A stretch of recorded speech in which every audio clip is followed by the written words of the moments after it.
Rekulapalli government school నుంచి 13 members children వచ్చారు. దాంట్లో ఒక 3 మెంబర్స్ చిల్డ్రన్కి ఏమో వామిటింగ్స్ ఉన్నాయి. 2 ఎపిసోడ్స్ ఆఫ్ వామిటింగ్స్ అయ్యాయి. 12:30కి ఫుడ్ ఇంటేక్ చేసిన తర్వాత 1:30కి వామిటింగ్స్ అయ్యాయి. సో ఆఫ్టర్ దట్ ఇంకా మళ్ళీ ఫ్రెష్ ఎపిసోడ్స్ అయితే లేవు. ఇంకా మిగతా చిల్డ్రన్లో కొంతమందిలో స్టమక్ పెయిన్ అండ్ కొంతమందిలో హెడేక్ కంప్లైంట్ చేస్తున్నారు. ఇప్పుడు యాజ్ ఆఫ్ నో అయితే ఓఆర్ఎస్ ఇచ్చి కొంచెం ప్రోబయోటిక్స్ ఇచ్చి స్టెబిలైజ్ చేసాము. ఓరల్గానే ఇచ్చాము, అన్నీ ఓరల్గానే ట్రై చేస్తున్నాము. ఇంకా ఫ్రెష్ కంప్లైంట్స్ అయితే మళ్ళీ ఒక 2 అవర్స్ నుంచి అయితే ఏమీ లేవు. సో సిమ్టమ్స్ ఎసిమ్టమాటిక్ ఉన్నారు కాబట్టి ఇంటికి వెళ్ళమని చెప్తున్నాం. ఇఫ్ ఫర్దర్గా ఎనీ సిమ్టమ్స్ డెవలప్ అయితే కనుక తీసుకొని రమ్మని చెప్పాము. అది ఫుడ్ పాయిజన్ అయినా అయి ఉండొచ్చు, లేకుంటే వాటర్ కంటామినేషన్ అయినా అయి ఉండొచ్చు due to improper hygiene techniques అంటే. మళ్ళీ గద్వాలు ఉండాలి సార్.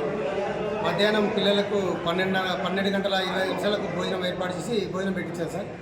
అయితే సుమారు గంటన్నర తర్వాత ఒక 4 పిల్లలకు వామిటింగ్స్ ఒక 2 సార్లు అయింది.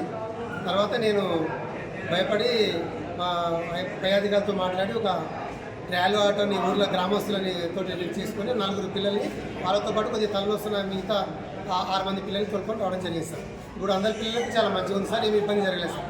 కేవలం వాళ్ళకు వాంతికి మాత్రమే 2 సార్లు అయింది సార్. 4 పిల్లలకు అయింది, మిగతా పిల్లలంతా బాగానే ఉంది సార్, ఏమి ఇబ్బంది జరగలేదు సార్. ఎప్పుడు తెలియదు సార్ నాకు, నేను ఎప్పుడు జరగలేదు, గతంలో అయితే జరగలేదు, మొదటిసారి జరిగింది సార్. మొత్తం 23 సర్వీస్లో ఇదే మొదటిసారి జరిగింది నాకు.